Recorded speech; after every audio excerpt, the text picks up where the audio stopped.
Hello, and welcome to Mystic Dog Mama, the podcast for soul led dog mamas, where you'll discover how to best nourish your dog and yourself, mind, body, and soul. I'm your host, Dr. Alexia Meller. Oh my goodness, are you in for a treat today? I have been like a kid counting down the days until Christmas, just bursting with excitement in anticipation of sharing this week's episode with you. My guest today is canine herbalist Rita Hogan. If you don't already know Rita and her work, you are going to be so glad you do now. And if you do already know her work, I can guarantee there will be more nuggets that you take away because my goodness, is she a wealth of information. Rita and I talk about all things energetics. Now, if you tuned into my chat with canine nutritionist and soon to be doctor of acupuncture for humans, Hannah Zulueta, the subject of energetics, our dogs, and food will be somewhat familiar to you. If you haven't checked it out, I definitely recommend that you go back and listen to that episode when you're done listening to this one, because I think these two conversations really complement one another. Now, Rita takes us on a deep dive into energetics as the foundation of health. She talks about what energetics actually means, how to better observe your dog to gain an understanding of their individual energetic profile, and how the energetics of different foods and herbs can be used to support optimal health. You'll learn some specific tips for how to tell if your dog is a warm dog or a cool dog, which proteins to feed warm dogs versus cool dogs, and Rita also shares how to get started with adding in herbs to support your dog's health and find balance. I suggest that you get a notepad or your phone because you're going to want to take some notes. I'll also include some links to pre-order Rita's upcoming book in the show notes because if you enjoy this chat, I know you'll be really eager to add her book to your collection. This is such a rich conversation. I just know you're going to love it. Let me know what your biggest takeaways are by DMing me on Instagram at Mystic Dog Mama. Now, before we get started, a quick note that this episode is sponsored by Aspirationary, which, in full transparency, is another project of mine where we create books, notebooks, and stationery to help you become all you aspire to be. You can check out our shadow work and moon magic journals and workbooks, as well as our popular My First Period tracker for young girls and tweens on Instagram at Aspirationary, and that is spelled Aspirationery.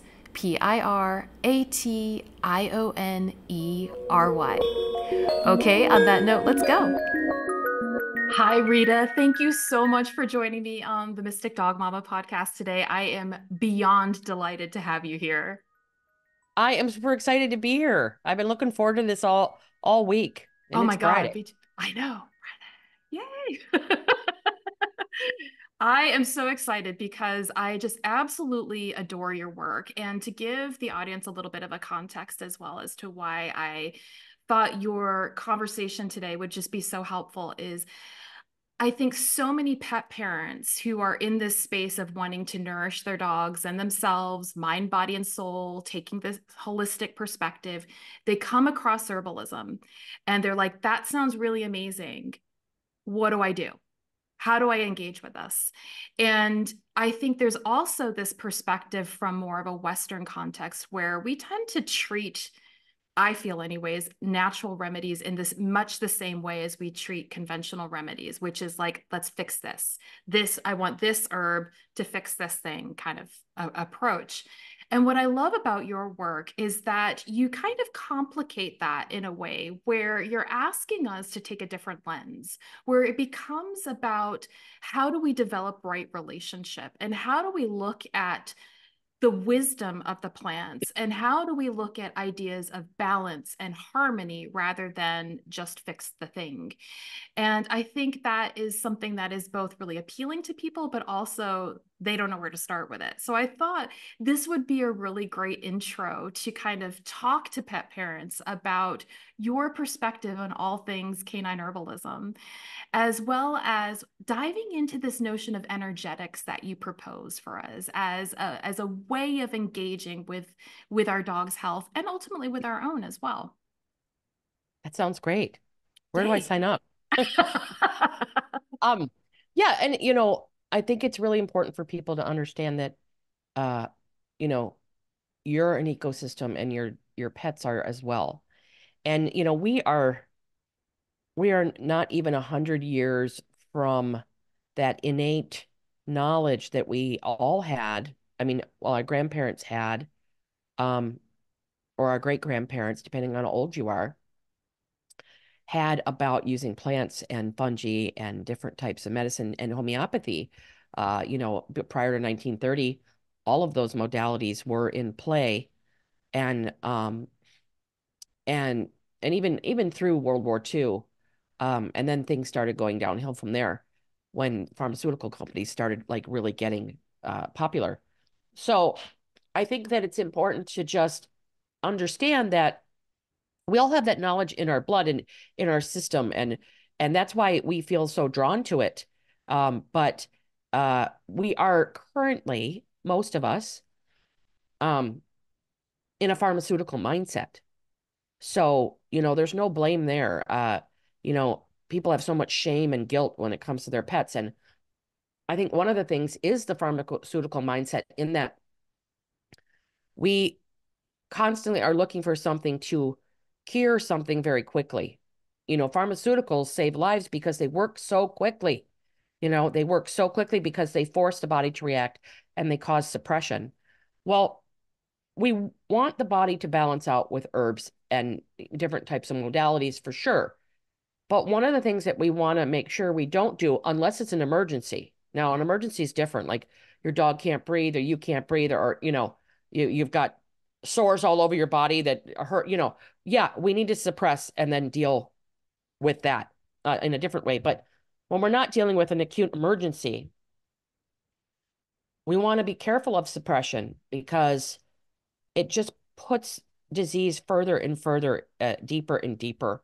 Whereas then, 3, 4, 6 months later, you have something like cancer that comes out because we didn't deal with something. We just we want it to go away. We want that symptom to go away. But we need to look at the ecosystem of the body. We need to look at what is wrong because our bodies, our dogs' bodies, our cats' bodies, all of our pets' bodies mimic nature. So you look at how nature deals with things. Nature has a cycle. Our dogs have a cycle. We have a cycle. We have circadian rhythms. A lot of people's are off because of technology, but our body is constantly seeking that balance. The body is constantly seeking balance and it will heal itself. And I like to use herbs for the most part as a facilitator in healing the body and giving it the energy it needs. Um, and herbs work on a system of opposites, whereas homeopathy works on a system of similars. We're not talking about homeopathy today, but um, herbs are opposite where, if we have too much heat, we cool. If we have too much cold, we warm. So that's how herbs work. And one of my goals is to help people and vets and practitioners take a step out of that pharmaceutical mindset, you know, and start looking at plants according to plant language. Because I think our automatic way of being from desperation, because we are all desperate to find answers to using pharmaceuticals with all of their side effects. Not saying pharmaceuticals don't save lives because they do. I tend not to use them unless life is in danger. Um, but and they have saved my life. Just putting that out there. They have saved my life probably like 3 times, maybe 4. Emergency medicine is glorious, but and surgery is amazing. However, for me, that's kind of where it stops. Doctors have stopped healing. So, we want to get back to that mindset of looking at the organism and saying, okay, what is the foundation? What is the matter? Why is the body out of balance? What is going on? And people need to embrace patience and they need to use their thinker a little more instead of looking everywhere else for the answers. And that's where that desperation comes from. And so that desperation, which is well intentioned for sure, we all have well intentions, and that's the most important part. And our dogs know that we're just trying to help them. And that's why guilt and shame needs to be thrown in the garbage. But we don't want to just say, okay, my dog has arthritis. I need something to make the symptom better. Yes, we do. But we also need to look at the symptom systems of the body and ask ourselves what's going on. And that's where energetics comes into play. Um, energetics for me is the foundational system of the body and how nature works. Nature works according to energetics. Plants work according to energetics. There are plants out there that are extremely hot, extremely warming, very damp, very dry, very cool. Like gentian is very cold, whereas ginger is very hot, or cayenne or um so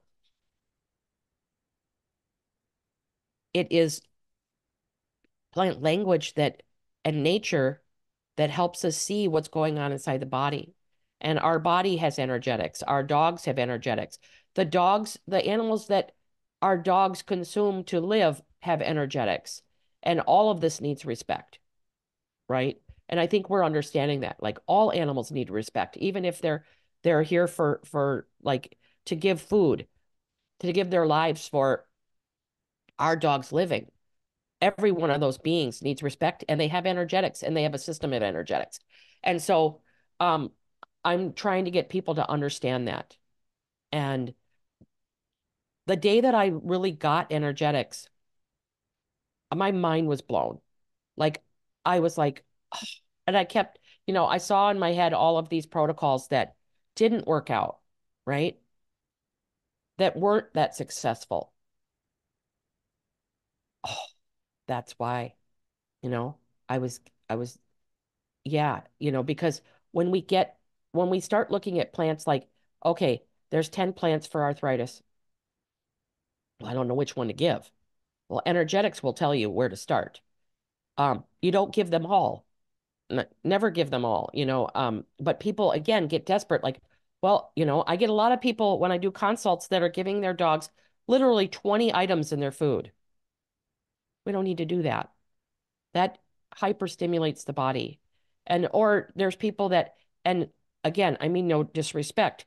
Everyone's in their own place everyone's in their own place in their healing journey, and everyone has their own idea of what is their truth. I can only speak my truth, right?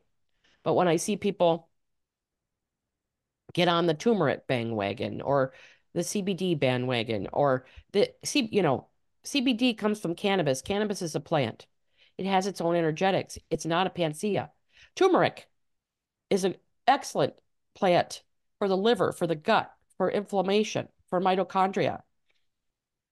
It's not for every dog or every person. It's very warming. It can cause inflammation. Anything that can cause or heal can cause. And that's what people also need to understand. Anything that can heal can cause given the right circumstances.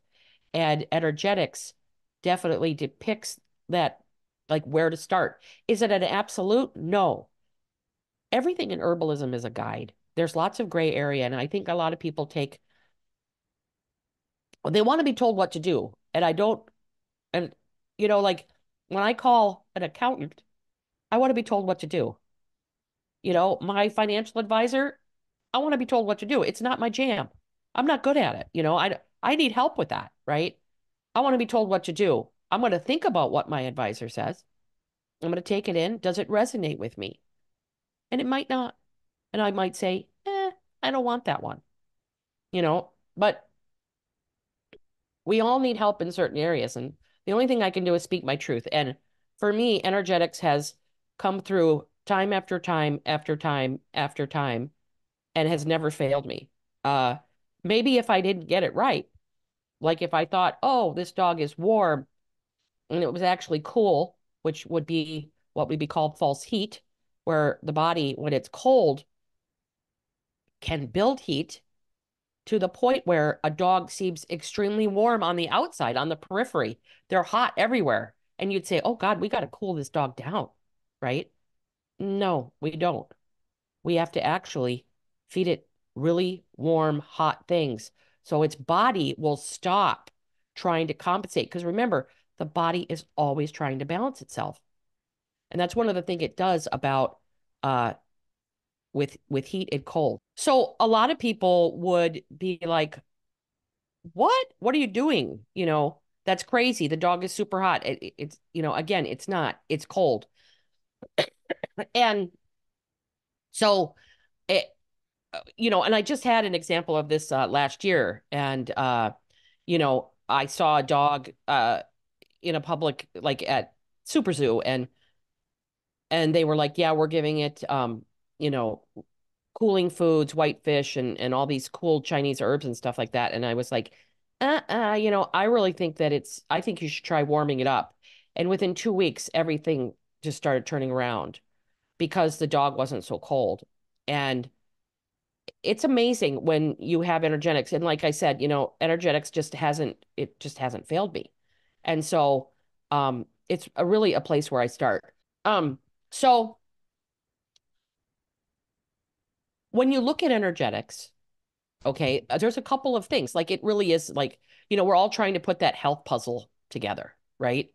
And it really is a missing piece of the puzzle. And I get a lot of raw feeders, raw dog feeders, and home cooked feeders where, they're feeding the best organic, uh, homegrown, local, regional, clean food that they can, and they still can't figure out why their diet isn't working. And when I look at it, it's almost always the opposite of what the dog actually needs energetically. And the thing to notice about energetics is it is about consistency. It's not your one-off. Like I have three cool dogs that are different ranges of cool. Um, and they have different tolerances as far as the warming proteins that they can consume. But, you know, I have to figure that out and I have to understand, and observe them so that I know what I'm giving them and what they can have and I feed them very well. It's just that some of them, like my dog Wheezy, she can't tolerate salmon. And it's not her energetic, it is that Wheezy's had some microbiome damage where she's had antibiotics in the past when she wasn't my dog. Um, and she developed some sensitivities due to low stomach acid to salmon. So salmon makes her ears super red and it makes her very uncomfortable. So she really can't eat it at all. But like I have three cool dogs, and if I give them, just say like for instance, I had some leftover cod, right? It's not that one-off meal that we need to worry about. It's those meals that are given day in and day out, and we know we're all guilty of giving our dogs the day in and day out, the same food, the same meal because it works. And if you're doing that, it's really important to feed an energetically appropriate diet because otherwise your dog's going to develop a sensitivity to it. Um, and then we all have those supplement graveyards, right? The supplement graveyard. Most of those supplement graveyards are due to energetics. Formulas are tricksy because, when you have a formula, like I have a little cough syrup I've been using for my head cold. And, when I look at all the ingredients, I have to look at, okay, I'm looking at each herb's energetics in this little bottle. And I have to see, well, is it a net cooling or net warming effect? Um, and for this one, it's a net cooling. It has a few warming things in it. Now, I'm using this acutely because my cold is an acute situation, right? But if I were to take this syrup every day for the next 60 days, we would have a problem. And I'll discuss that problem in a minute. But so you have to look at your formulas and see, first, just how sensitive your dog is. Um, and I'll come back to this, but like when you look at energetics, you start at the middle. And the middle is a very neutral place. There's very few dogs in the middle. You're usually slightly warm or slightly cool. Now, dogs are born with that energetic. Okay. So you are either working in a cool range or you're working in a warm range. So I'm a warm person. Uh, in that warm range, right? We're going to go from slightly warm, warm, uh, slightly hot, hot, very hot. Okay. We want to stay out of the slightly hot to very hot. We definitely want to stay out of the hot to very hot. Those are disease states. If your dog has a major condition, they're in the slightly hot, hot, very hot to the slightly cold, cold, very cold. They're in that range. And we need to, on a foundation, warm their bodies up. And it's going to be those herbs that either warm the body or cool the body. So we want to cool the body in the hot, the warm to hot, and we want to warm the body in the cool to cold. Now, the natural state of health is either just a nice cool or a nice warm. Okay. Those dogs can have the one off, two off meals that aren't energetically appropriate, the treat at the bank, when the grandparents come over, whatever. They're not going to have that problem. But just take a treat, for example. If you have a nice, cool dog and you're feeding them, let's just say a treat that is uh, is made out of organic oats, gentian, peppermint, and hawthorn. Put that out there. Um, and you're giving it just once a day. That's 365 treats in a year. What if they get two a day? Okay, it's almost 1,000 treats a day. I mean, a year. That does come at a cost. So we kind of have to look at that. And so when we're looking at energetics, again, you're born with it. Okay, your dog is born with it. There are a few things that can change energetics as far as switching spectrums, but that usually involves organ removal. And the spleen removal can cause a warm dog to be cold for a very long time. So, but we don't do a lot of organ removal in our dogs because of lifespan. We don't do a lot of organ removal, but that's one thing that can happen. There's a few other things, but that they're much more complicated and they're very minimal. So, mostly you're not going to push a dog over to another spectrum. You're going to make them sicker, and there's things that do cause us to move towards. Remember, if you have a cool dog, we're moving towards cold. If we have a warm dog, we're moving towards hot. And there's things that can cause those problems, right? Definitely things that can cause those problems. And one of them, some of them are antibiotics, right? Um, Worming your dog when they don't have worms. Stop that. Okay, do the test, or at least only once a year and do a natural wormer. But still, you're still doing things that you shouldn't do if your dog doesn't have worms. Feeding poor fats, like PUFA oils, too much. Really high omega-6 diets, which is an epidemic right now. Um, Heavy pesticides, heavy herbicides, glyphosate can damage the microbiome. And okay, so you have energetics at the foundation. The microbiome is a step up. Okay. The microbiome has its energetics, right? So the microbiome, when you damage the microbiome, it pushes that energetic down towards cold or hot. Um, Anesthesia temporarily can affect it. NSAIDs, daily NSAIDs, surgery.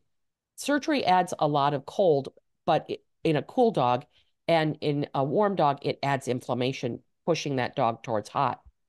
Um, Steroids shuts off the entire immune system. Antibiotics, vaccines, flea and tick meds. These are all things, but diet is number one. Mhm. So, when we have these types of problems, we have to remember, okay, so is my dog warm or is my dog cool? And Rita, how do we figure that out?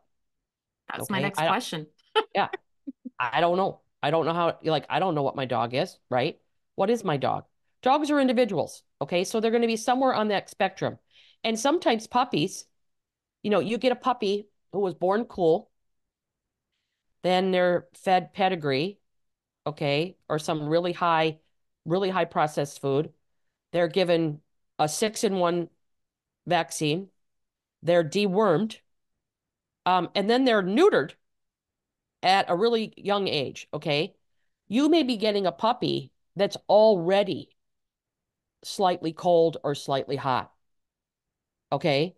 And that's where you have that 1-year-old dog that is just a mess. You're getting a puppy that's already way far down that spectrum. So, and learning how to tell your dog's energetics is just observation. And you're like, well, I already know my dog. You have to start observing them intentionally. Okay. And because energetics is a little more complicated, We're just going to talk about warm and cool. Okay. If you can do that, you can really start making a difference.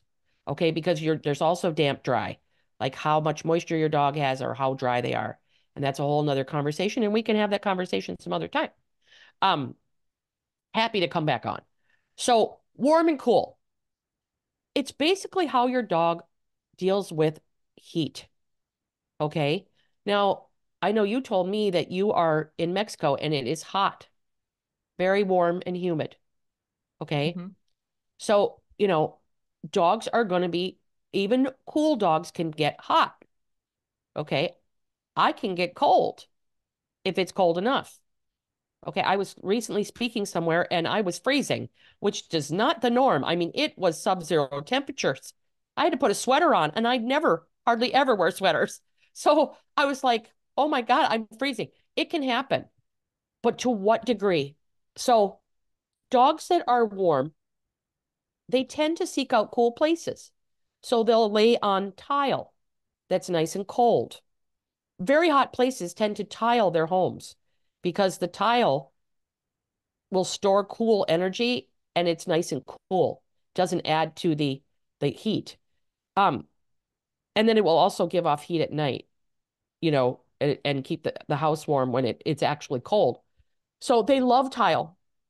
They love tile. It's nice and cool. Um, they love to seek out cool places. They may sit in the sun for a good, 10 minutes, but then they're probably going to get up and be in the shade. Cool dogs can pant because they're damp. So dampness can cause panting. So don't let panting fool you. A cool dog can pant, and they're usually cool and damp. So a warm dog can pant just because they're too hot. Okay.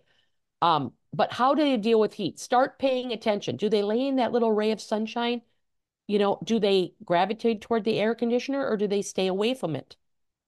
Do they gravitate toward the sun and the heat or do they stay away from it? Do they like to be covered up and snuggled? Or do they like, you know what? I'll snuggle with you for a few minutes, but then I'm going to go lay down at the other side of the couch and like pant a little and then calm down and go to sleep. Okay. And if you put a blanket on me, I'm probably going to get up and leave. Or I might stay under there for a few minutes and then I'm done. Um, so start looking at how they function in the heat element. Warm dogs also have more uppity personalities. They're uppity. They're not your chill out dog. They're more of your, hey, it's 3 o'clock. I'm ready to go for a walk. And if we don't have a walk, I'm going to bug you and I'm going to get in your face. I'm going to bark and I'm going to, and then maybe a mile into the walk, I'm going to tire out and I'm going to want to go home. Exercise intolerance can be a big thing for dogs that are warm, but it can also be a thing for dogs that are cool and damp. Okay, so you got to put these pieces together. My dog doesn't like to stay in the sun for more than like 15 minutes, and he poops out after a mile and a half, maybe 30 minutes if it's hot out. Um, he's a little restless. He's a little anxious. He's a little in my face. He likes to bark at me. He's always hungry. He won't leave me alone. Um, you know, he's always happy to meet people. He's super happy personality, little restless, jolly, jolly, jolly. Much more on the warm side there. Okay. Um, he's got chronic allergies, lots of food sensitivities. That's when things get hot.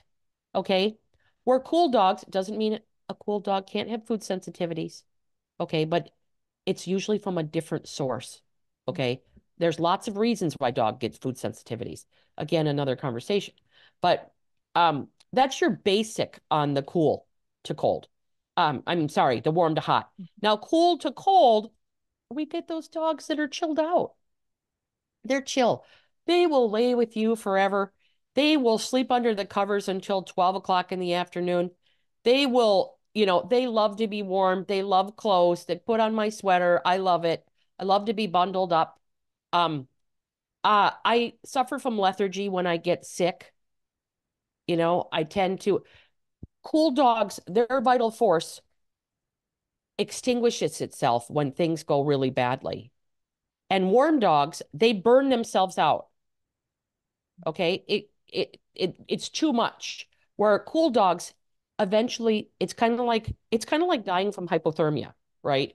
You get in the snow, the cold will put you to sleep, and then you just don't wake up. It's actually one of the best ways to die besides dying in your sleep, right? You just get tired and go to bed. Eh, we're done, right? That's what happens with cool to cold. The body gets so cold, deep, profound cold, and then the vital force just, your dog just loses all their energy, and eventually they die or we put them down. My dog hasn't gotten off the couch for 3 days. You know, Mhm. Most likely a cool to cold dog. Okay. Um, a cold dog, definitely. Slow digestion, constipation, where warm dogs get diarrhea for the most part. Cool dogs get constipated. They've got poor circulation, you know, um, lack of thirst. They don't drink anything. Now, if your dog is eating a really high moisture raw diet, most raw dogs don't drink, but Mhm. warm dogs will drink more than cool dogs on a raw diet. Cool dogs suffer from yeast and bacterial overgrowth. Okay, so yeast infections are more prominent. Warm dogs can get yeast infections if they're damp heat. But cool dogs are going to suffer from yeast overgrowth more. They have more stagnant lymphatic systems. They're just more chilled out. Things don't get them too riled up all the time. Um, and yes, you can have spurts of activity but they're going to be short bursts, Mhm. bursts of like all the time, you know, Mhm. where that Mhm. dog that is just not gonna let it go for hours. More probably a warm dog. So, once you get that heat, that warm and cool, you figure out your dog. And if you can't figure out your dog, we'll talk about that at the end here. If you can't figure out your dog, but once you get that, then you want to start feeding an appropriate diet. And we want to look at cool proteins for warm dogs. What are those? And again, energetics is a range. Okay. So there's some proteins that are really cold, and there's some proteins that are really cool. And that fluctuates according to, again, all mammals have energetics. So sometimes that round of bison or whitefish or whatever, um, I mean, fish isn't a mammal, but they tend to be more like white fish tend to be more exact in their energetics. It doesn't fluctuate very well at all.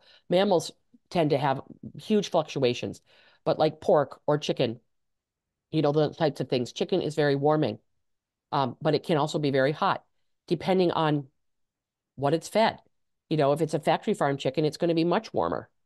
Um, so we have to look at our diets that we're giving our dogs, and like pork, duck, bison, whitefish, um, rabbit, and some types of beef.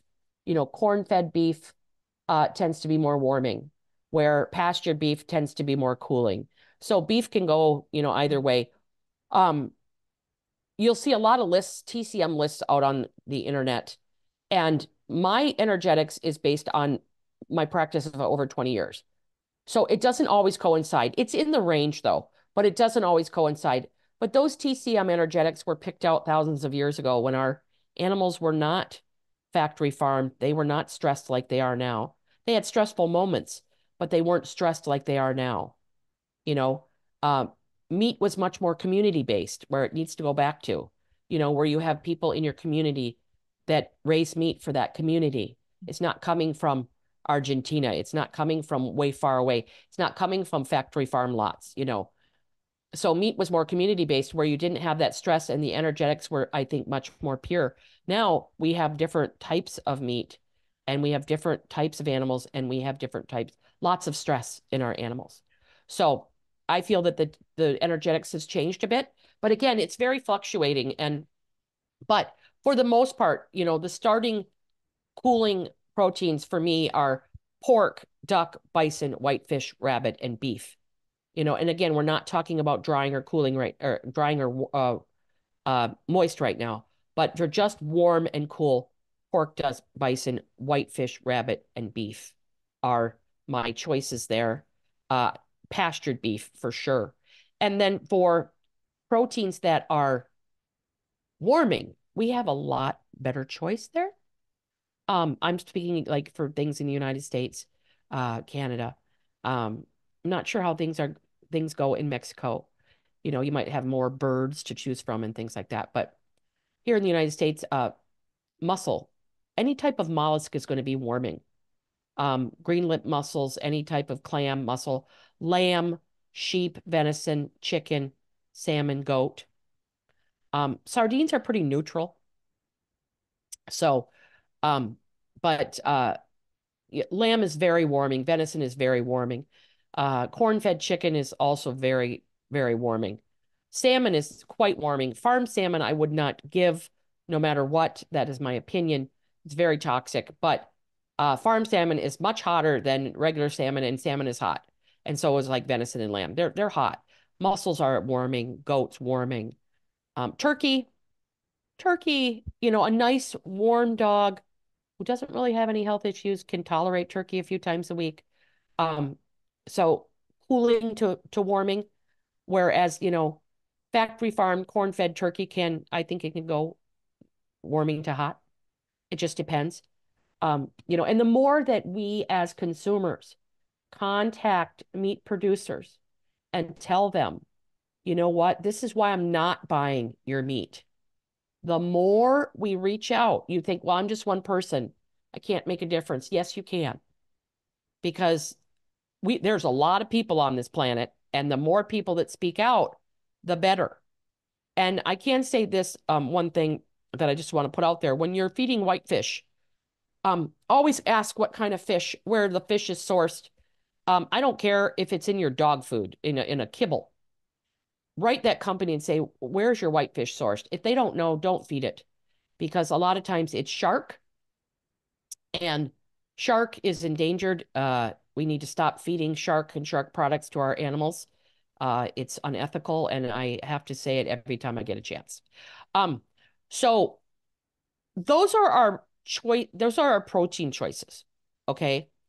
Now let's look at some herbs, herb choices, because a lot of times people in that graveyard that you have in your home, most of us have it. I have one. Um, Mine tends to be more of an herbal addiction, but you know what I'm saying. Um, these are our cooling herbs and our cold herbs. So cooling herbs are dandelion, all of the part of the plant, chamomile, chickweed, plantain, cleavers, lemon balm, yarrow, yellow dock, hawthorn, marshmallow root. Um, Now our cold herbs. So if you have a cold, if you even think your dog's cold, be careful with these herbs. Gentian, skullcap, hawthorn berry, rose, wheatgrass, um, rose hips. Those are very cooling to cold. Gentian is just cold.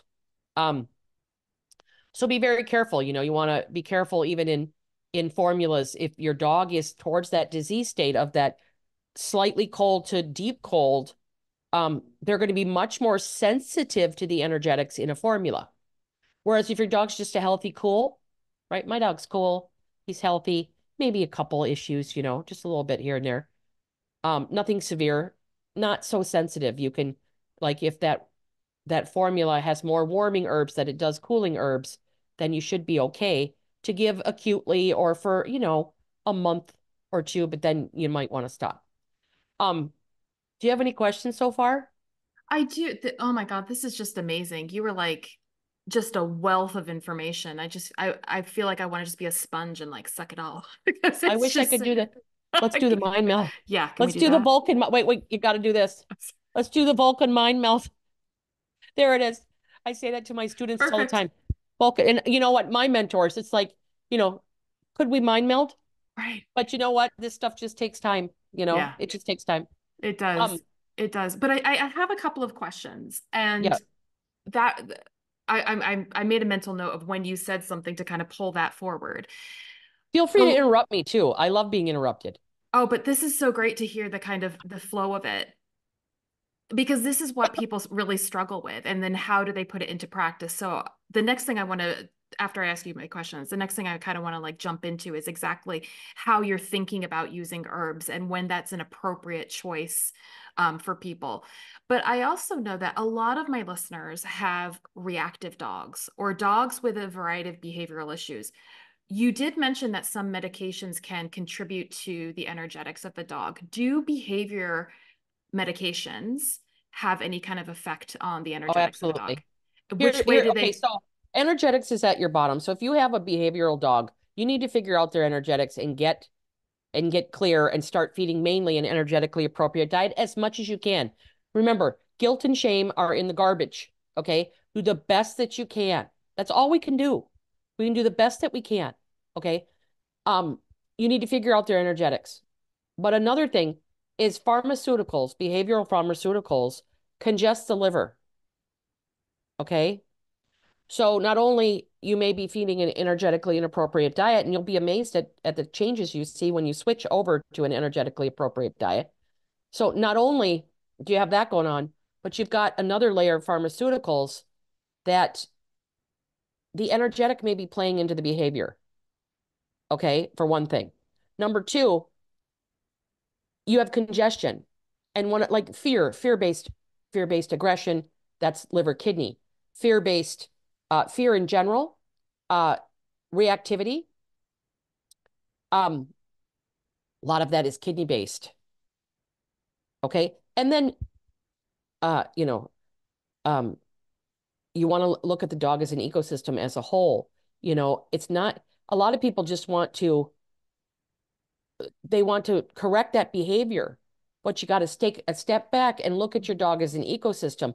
What is out of whack? What kind of patterns are they showing? If they're showing a lot of like just unfounded fear, I'll guarantee they've got a kidney imbalance going on, and not something you show when things show up on blood work, when the kidneys show up on blood work, that is a five-alarm fire. The body speaks, like if they do a lot of moaning, groaning when they lay down, you know, um, if they're afraid of thunderstorms and car rides and people, leash aggression, a lot of those things. Aggression usually comes from the liver, and fear usually comes from the kidney. But when the liver's not doing well, it puts extra pressure on the kidney. So everything is connected. Another thing about, like we talked about the pharmaceutical mindset, right? Another part of the pharmaceutical mindset is this crazy notion that you have to go see a specialist. Okay. And what should be happening is when you come into the doctor's office, every specialist that you have seen should be at a board meeting table talking to one another, but they don't. They treat everything as an individual system that works separate from the rest. And that is not true. And the sooner you get that, the better everything's going to be, because everything's connected. And behavior can be depicted by the microbiome, the health of the microbiome. Did that behavior start happening after antibiotics? Did it happen after you used, things like different types of wormers? You know, um, if I could remember the name of that one wormer that people love to use, then they don't realize it's an antibiotic. It'll come to me. But, I see a lot of behavioral changes after that. The rabies vaccine causes major behavioral, especially aggression, behavioral changes. Did they have their rabies vaccine 3 months ago or 4 months ago? You need to detox the mainly the adjuvants and things like that out of that rabies vaccine. For me, I never give a rabies vaccine unless I give skull cap. Um, Skull cap is an excellent kind of, it really helps, even it's acutely, even if it's not your dog's energetic, you can give it for a week or two uh, and be fine. It's an excellent remedy to give along with that rabies vaccine. But you know, we have to look at the pieces of the puzzle. And I go back to shame and guilt because of, I find that, doing consulting is part therapeutic work, because I'm dealing with the owner of the dog, the guardian of the dog, and the dog. And a lot of times we share their stress, and we are their mirrors and they are ours. And you really can't see it as separate. So I look at the behavior of the person as well. And I can tell you from a personal example, I had a Rottweiler one time when I was in my early 20s. And my Rottweiler was a mess behaviorally. She was a disaster. She was on a good diet. I can't remember if it was energetically appropriate, but she was on a like Sojos. She was eating Sojos when it first came out. It was raw meat and I think like a bag of like herbs and oats or something. But she wasn't on kibble. And um she was an absolute mess. And I met with this positive trainer and she I I warned her about Iggy's behavior when you come in the house or whatever. And Iggy completely ignored her, just sat down. And I was like, "Oh God, this is going to go bad." And I knew that I was about to get it. And you know, and it was 100% my behavior. It had nothing to do with her. Yeah, she had her quirks, but that Itchy was a completely different dog in this woman's presence. And the woman said barely anything for the first 30 minutes. And then she just wrote this a note on a piece of paper. And she said, "Please don't react to this, but this is all you." And it's coming from love, but this is all you. She could feel I was anxious. I thought Iggy was going to bite her, and I really realized that I, when I was on the other side of the leash with Iggy, or when someone was coming over, otherwise Iggy and I were fine. But whenever someone was coming over, or when I would go out of the house with her, I put on my dog's a Rottweiler and she's going to bite everyone helmet. And I just lived that way. And that was my energy. And that's exactly what Iggy tried to do. She would aggress at people. And I was, and we did like leash work and I was stiff on the leash.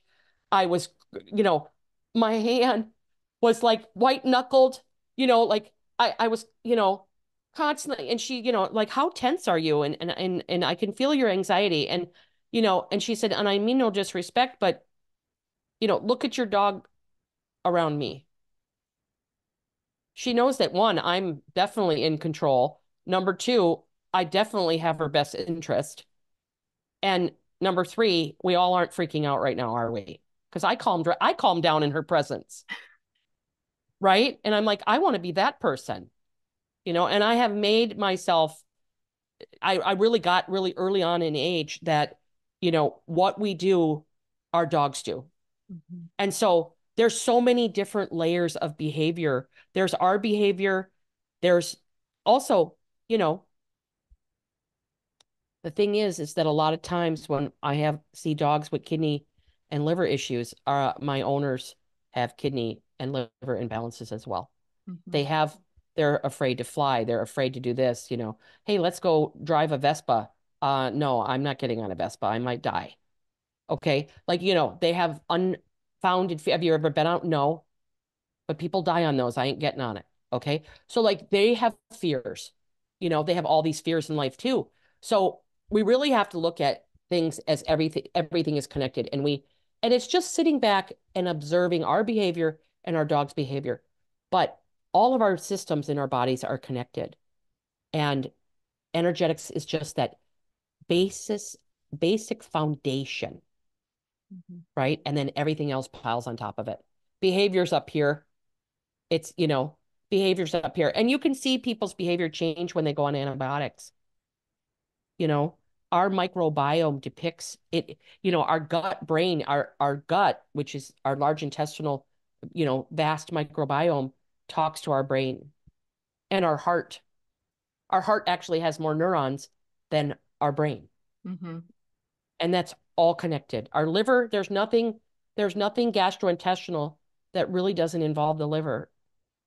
So, and the lungs and the kidneys are linked, and the lungs and the large intestine are linked. And it's like all of these things are an intricate part. And energetics just helps you understand. Energetics pushes everything in the body. So it starts at the base, but it works its way up. And it manifests as all these different things, right? Kidney infection, ear infection, liver congestion, skin issues, all of these things, behavioral issues.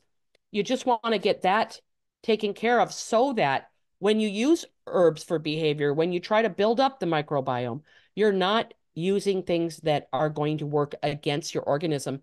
And the cool thing is in science right now, there is a test that scientists are using for cancer that they're testing like all of these different herbs, all these different foods, and see if it matches up with your DNA. Okay. Oh, wow. And I will tell you right now that energetics is one for one for those tests. Because I work with some humans, and when I look at some of the testing, it's like they're all energetically appropriate. So, it's fascinating. Mhm. And I love that testing. I love that testing. And like bioresonance, if you know about that testing, a lot of it is energetically appropriate. But um, the cool thing about energetics is that it can dictate the future. Whereas if you are working in energetic medicine, like healing medicine, not Mhm. food energetics or plant energetics, but energetic medicine where you're healing or you're doing bioresonance or you're working with a pendulum or muscle testing. The one thing that can't do, the one thing it can't do is tell you what you need in the future. Self-selection, right? Um, Self-selection is kind of big right now in some little niches. Self-selection is awesome, but it's dogs can only self-select for what they need right now. You can only pendulum for things that are needed right now, that are in the earth right now, like water. This is where water is on your thing right now, right? Can't tell you where that water is going to go in the future, right? You can't do that. And you can't muscle test for what you need tomorrow. You can only muscle test for what you need today. Mhm. Okay. So you got to remember that. Now, energetics can tell you what your guide should be. And it is a guide and it's a range. Your dog is on a range of warm to cool or warm to hot and cool to cold. And where they are, you just have to start paying attention and just learn more.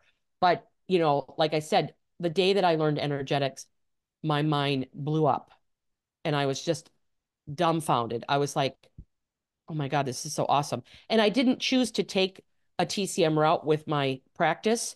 I use a lot of TCM diagnostics about how the body talks, pulse, tongue diagnosis, especially with humans, and how the body sounds, different the ways how the nails look and things like that. I love TCM for that. But I gravitate towards uh, Western herbs that are outside my door, you know, the cleavers, the plantain, and also Western, like, and when I say Western, I don't mean Western medical medicine. I mean Western hemisphere. Um, so like what's in the Western hemisphere and also like not dosing so largely for everything. I'm not really into that. I'm much more what we'd call an energetic doser, drop doser for chronic disease, unless it's cancer or something that needs a hammer. If you need a hammer and you need to suppress, you got to do that Right. to buy yourself some time to make that window larger in which to work. But like I said, in herbalism, there's so much gray area. Hmm. So. Yeah. So if somebody wants to start adding in herbs to support their dog from an energetic perspective, what would that look like? And under what conditions would be an appropriate way to start? What does the beginning of that look like for them?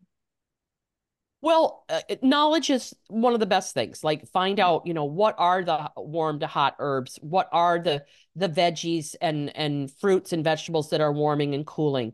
What do you need to minimize and where your dog is on that spectrum?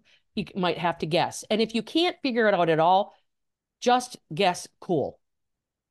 Oh, I okay. I find more cool dogs than warm dogs.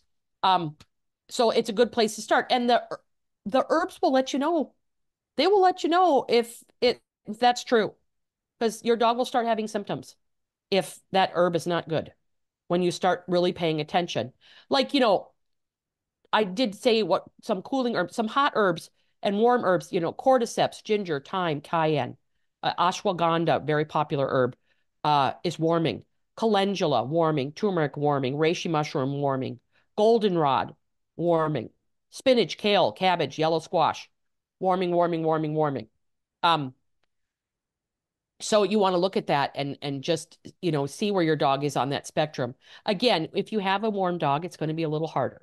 A lot of commercial foods are warming because of all the stuff they put into uh, a lot of commercial formulators don't have a good breadth of herbs. And also, I know AFCO affects this as well. It's a, big long thing. So you might have to make your own food for a while you get your dogs back into those normal ranges. But what you want to do is just figure out the protein first. Then you might want to get familiar with a couple of herbs. I like to work on the lymphatics and the nervous system first before I go to any other system. I like to work on the lymphatics and the nervous system and the gut. So, make sure you're giving some type of prebiotic, make sure you're nourishing the microbiome. Very important. Another conversation, but very important. But the lymphatic system, and that is the system that looks like the nervous system, and it's all over your dog's body, and it has everything to do with everything fat soluble. So vitamin D and our really important fat soluble vitamins. Um, you want to move the lymphatics.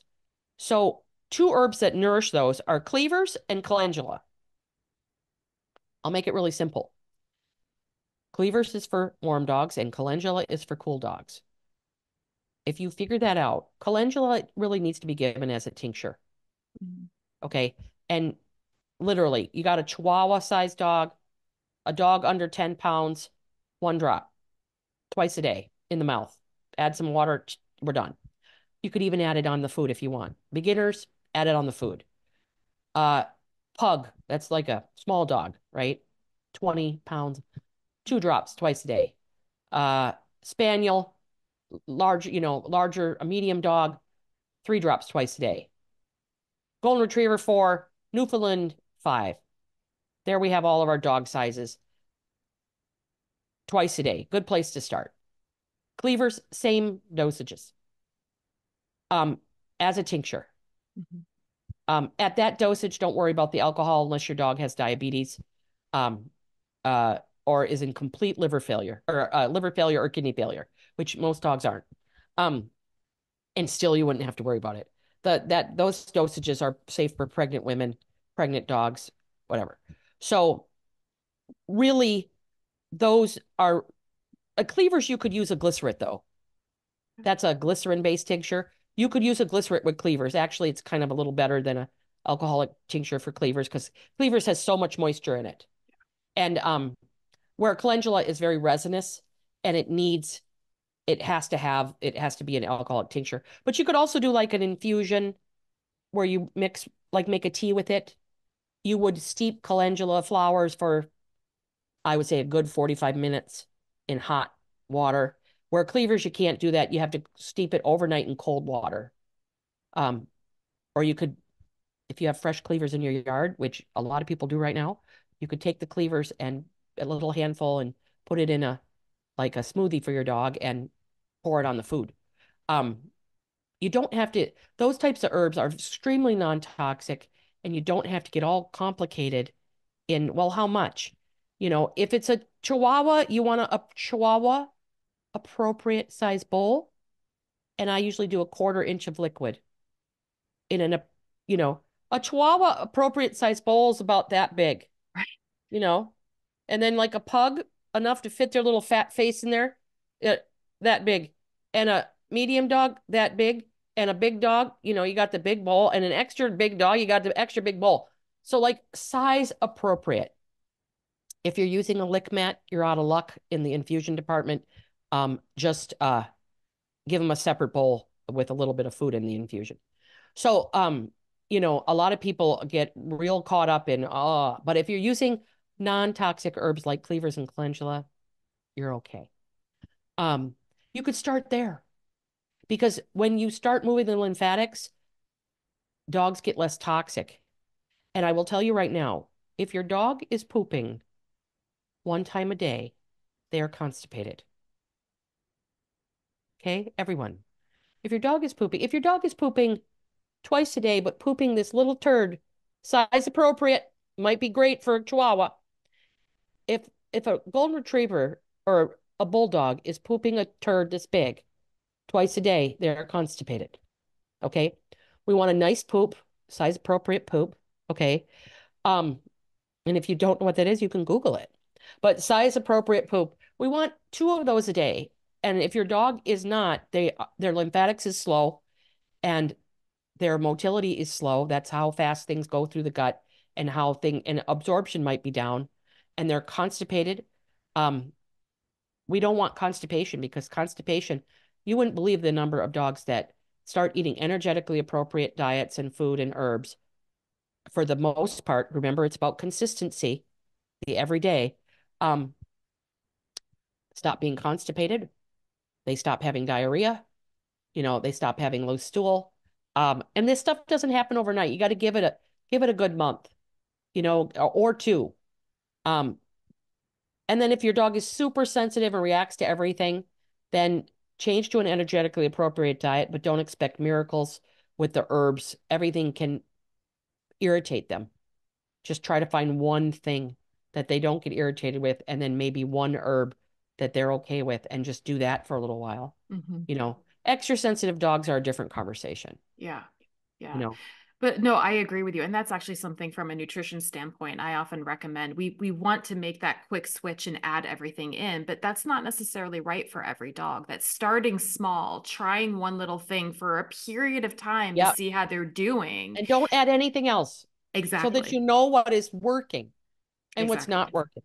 Exactly. Because that's such useful information for the particular moment that you're in, but also for further down the line. So, like you were saying, when you're tracking your dog's health and you notice a change happened after this, Uh-huh. right? You can point Yep. back and start to problem solve. But if you're throwing everything in, you have absolutely no idea, both for that moment and for further down the line for your dog's health.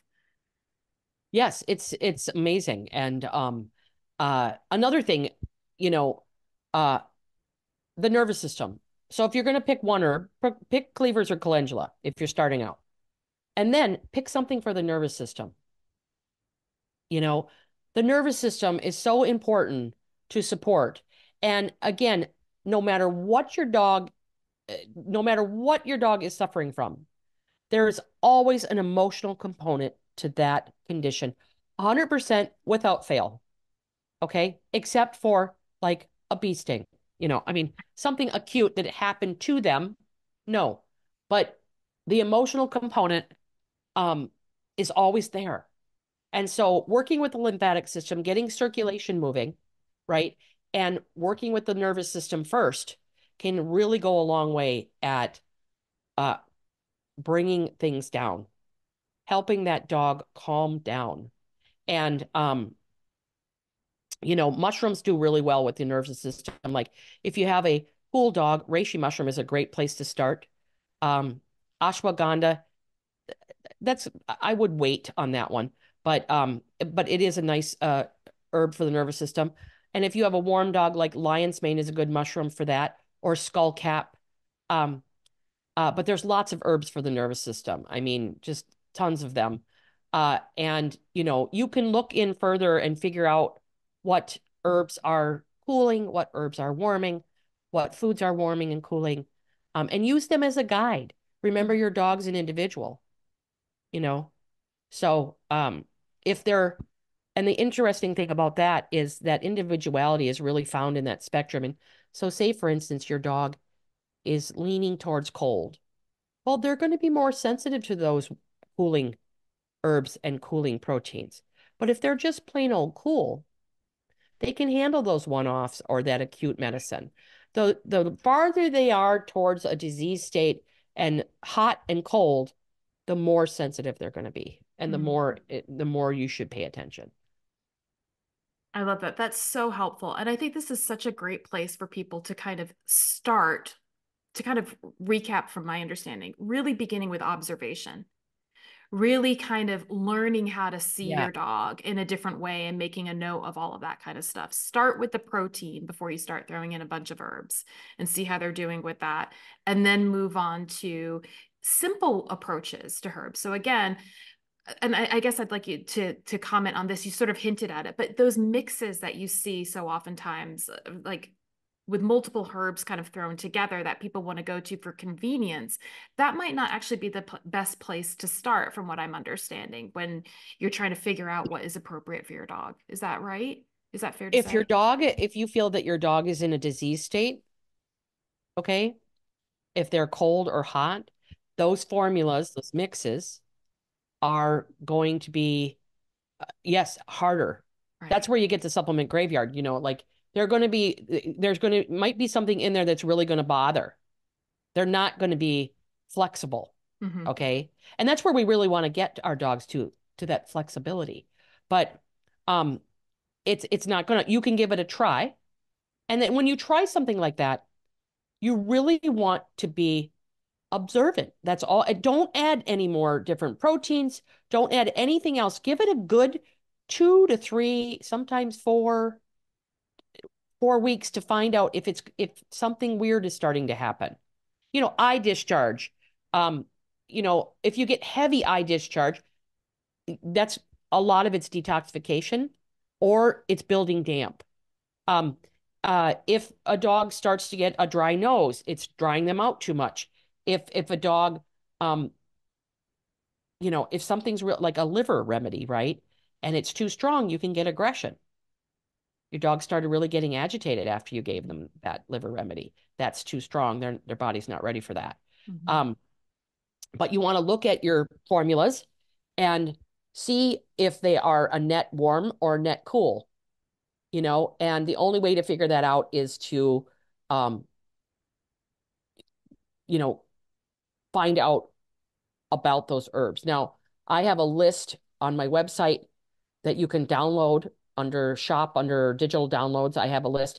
I update that list all the time. In fact, I'm about to update it next month. Um, and then I have a canine energetics course that helps immensely. It's a course you can do in a weekend. It goes through all of the like a lot of the herbs to start off with for cool and cold and how to use it, how much to use it. But you're right. You really have to go slow. It's not a race. If your dog has a low window, that means that they have cancer or something like that. Then their window might be shorter. That window of opportunity is what I'm talking about. Right. If that window is small, then you just, you do the best you can and you got to force the body to react. Then you're going to take out the big guns. And but like if you're looking, say if you're looking at chlorella versus spirulina. Spirulina on a spectrum is more warming than chlorella. I find spirulina much more effective for cool dogs than warm dogs. I find chlorella much more effective for warm dogs than cool dogs. It doesn't mean that they can't take it, but that's my experience of it. Hmm. I find that dogs who are cool do much better on a spirulina blend than a chlorella blend. But you could use chlorella, like say for instance you were doing a mercury detox and wanted to use cilantro and chlorella as binders to get mercury out of the body for a couple of weeks. Might be fine for a cool dog, probably not a cold dog though. You might want to use like zeolite that really doesn't have an energetic. It's pretty neutral. There are some things that are neutral that don't seem to, again, it's a range. It could affect your dog, but don't seem to, Right. Right. and I have that on my list as well. Um, and so, yeah, and my book's coming out I was going to ask you about that. Can you talk February about that? 4th. And for everyone listening, I have a huge materia medica. That means I have a huge list of herbs in there, and they all have energetics.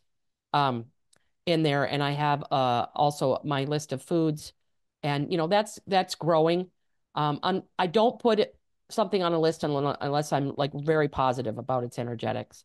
And there are some foods that I have forgotten, and people say, what about?" And then I figured it out, or I ask a mentor, "What do you Hmm. think about that?" And Hmm. again, it's a range, it's a guide. Remember, it's a guide. This is all a guide. It's not an absolute. It's a guide. But I will tell you right now, it's a guide that, again, has not really failed me. And Yeah. don't expect yourself to know everything overnight. Learning is a process. Start slow. And that's the best way to go. is start slow. And remember that you have the best of intention. And if you mess up, you mess up. I'll tell you, our dogs are 100% forgiving, so much better than humans, you know, Absolutely. and they're Absolutely. there as our guides and to help us figure these things out. They are. And I think as well, it's also interesting to watch like how are they engaging with things out in the yard or out in nature, for example. Like you mentioned, like if you've got cleavers in your yard, like are they drawn to it, for example? Like paying attention, observing what they're naturally going to.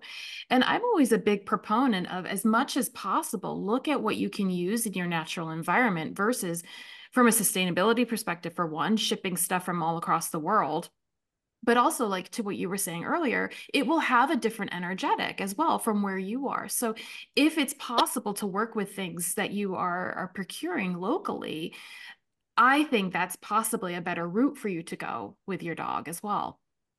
Yeah, and don't be afraid to reach out to herbalists that are in your area. Now, if an herbalist says, I don't know what energetics is, I might go to a different herbalist, you know. There are some herbalists that don't pay attention to energetics, and that's not either here nor there. And that, that also comes up. My biggest thing is I had to learn, trust where I'm at. Trust my the moment. Does it resonate with you or not? This conversation may not resonate with you. There's more than one way path to healing, right? There's so many ways to healing. So many ways, right? So many ways. And if this doesn't resonate you, it doesn't resonate with you. It doesn't mean that it's true. It doesn't mean that it's false. It's just this is where I'm at. This is where you are right now listening to this. Does it resonate? Do you know what I'm saying? And um but there are more paths to healing. But if you are looking for the energetics of things, don't be afraid to ask locally, someone growing that plant, well, do you feel that it warms the body or do you think it cools the body?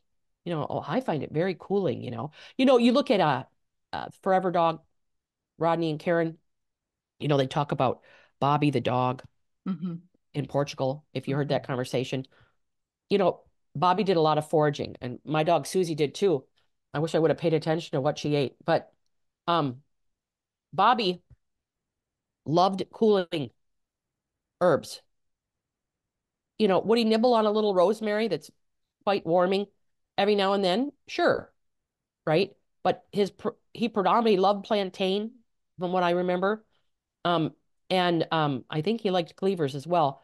Um, I'd have to go back to our conversation, but his favorite food was fish, white fish, and corn. Corn's pretty neutral, depending on if it has pesticides and Yeah. herbicides all over it, but it's pretty neutral. And he loved he loved this corn thing that they had locally, and he loved whitefish, and whitefish is pretty cooling, and it's just interesting. What and when I looked at him, I thought he's warm. He's a warm dog. Um, so it's just uh, it's just observation. Mm-hmm. you know, just Mm-hmm. start observing your dog. They will let you know really quickly, and try not to have like a determination in your brain if you're just starting out. Try to just be open and just kind of look, you know, and see how they are. And it's pretty interesting. And that's, so energetics is just a tip of the iceberg, but it's a really great place to start. I love it. This has been so helpful, Rita. And just to reiterate, you've got your course that people can sign up for. That's a self-study course, right? For Yes. energetics. Yes, it's video and written and also audio. And you can probably do it in a weekend. It's inexpensive. It's at canineherbalism.com. That's my teaching platform. I'm developing a canine herbalism school there. And then my consulting website, canineherbalist.com with a T. That's where I have my store and I have my consulting, and I also have a thing called Ask the Herbalist. Um, One thing that a lot of people find very uh, inexpensive, and you can ask me any question, is I have a community, a subscription community. It's $10 a month. You can get to it on the homepage of canineherbalism.com, and it's called Dogs Are Individuals. That's the main place to get a hold of me. Now, if you send me an email and ask me a question, you have to go through Ask the Herbalist, which is, I think, about $25 to $35 a question. And then, and I answer it usually the same day or the day after. Or you can join my subscription group and ask any question you want about any topic. Um, and it's $10 a month. And I have live trainings once a month. You don't have to participate. They get stored so you can watch them when you want. And I also do a live Q&A every month with Amazing. people. And that's the best way to get a hold of me. Otherwise, do a consult. And I'm booked out a few months, but and I also have a network of colleagues that I've trained, um, and that I find that are effective, uh, that I can refer you to as well if I'm booked. Perfect. And your book is coming out in February of 2025. Is that right? February 4th, it will start shipping. You can pre-order it right now anywhere. Amazon UK, Amazon Canada. You can order at Barnes and Noble. You can do it at BAM. You can order from my publisher, which is Inner Traditions. It's a traditionally published book. So, I don't even Perfect. know. I haven't got my edits back yet, so who knows? But if they cut anything from my book, it will be on the book's website. So Perfect. whatever they cut will be on the website in a separate chapter.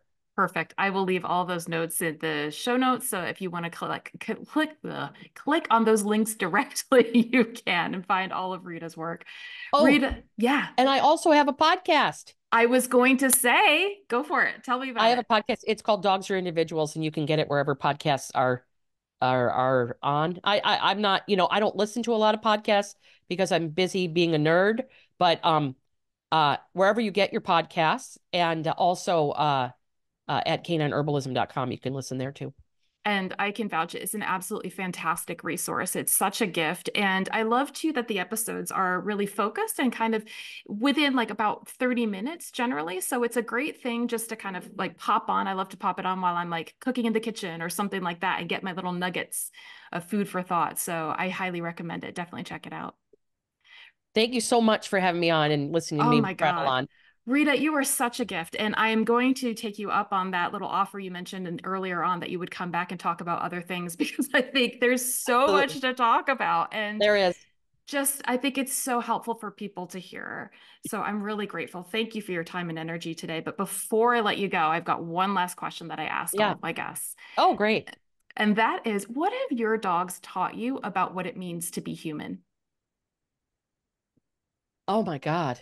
Oh God, so much. Um, my dogs have taught me forgiveness and being present, Mm. you know. I recently went on a trip and people are asking me, well, pictures, pictures, post pictures, post pictures. I did take some pictures, but I take very little because I really like to be in the moment on my vacations. I like to really be downtime and not be attached to my phone. And they've taught me to be present. The difference between my dog walking while I'm on my phone or even talking to someone else and when I'm really present to them, it's night and day, Yeah. night and day. And they taught me, be present, forgive, don't hold people to their darkest moment. They definitely have taught me that. My partner has taught me that too. Um, we don't hold our dogs to their darkest moments. Don't hold people to their darkest moments. Forgive. You can have boundaries though. Okay. If my dog's darkest moment is eating the entire sofa, right? I don't think I'm going to leave him alone with that sofa anymore. Okay. So you can have boundaries with people. And they've taught me that, the importance of not too many choices. Dogs don't like too many choices, you know, and it's like they've really taught me to have healthy boundaries, to be present, not hold people to their darkest moments, and to enjoy my life on a daily basis. That is beautiful. And I can't think of anything better to end this episode on. Thank you so much. You are so welcome. Thank you so much for joining me for this incredible conversation with Rita Hogan. Oh my goodness, is your mind blown too? Did you do the Vulcan mind melding along with us? Don't worry, I will definitely have Rita back on to talk even more things dogs and herbalism. To find out more about Rita's work, visit her websites canineherbalist with a T.com and canineherbalism with an M.com. I've left those links in the show notes.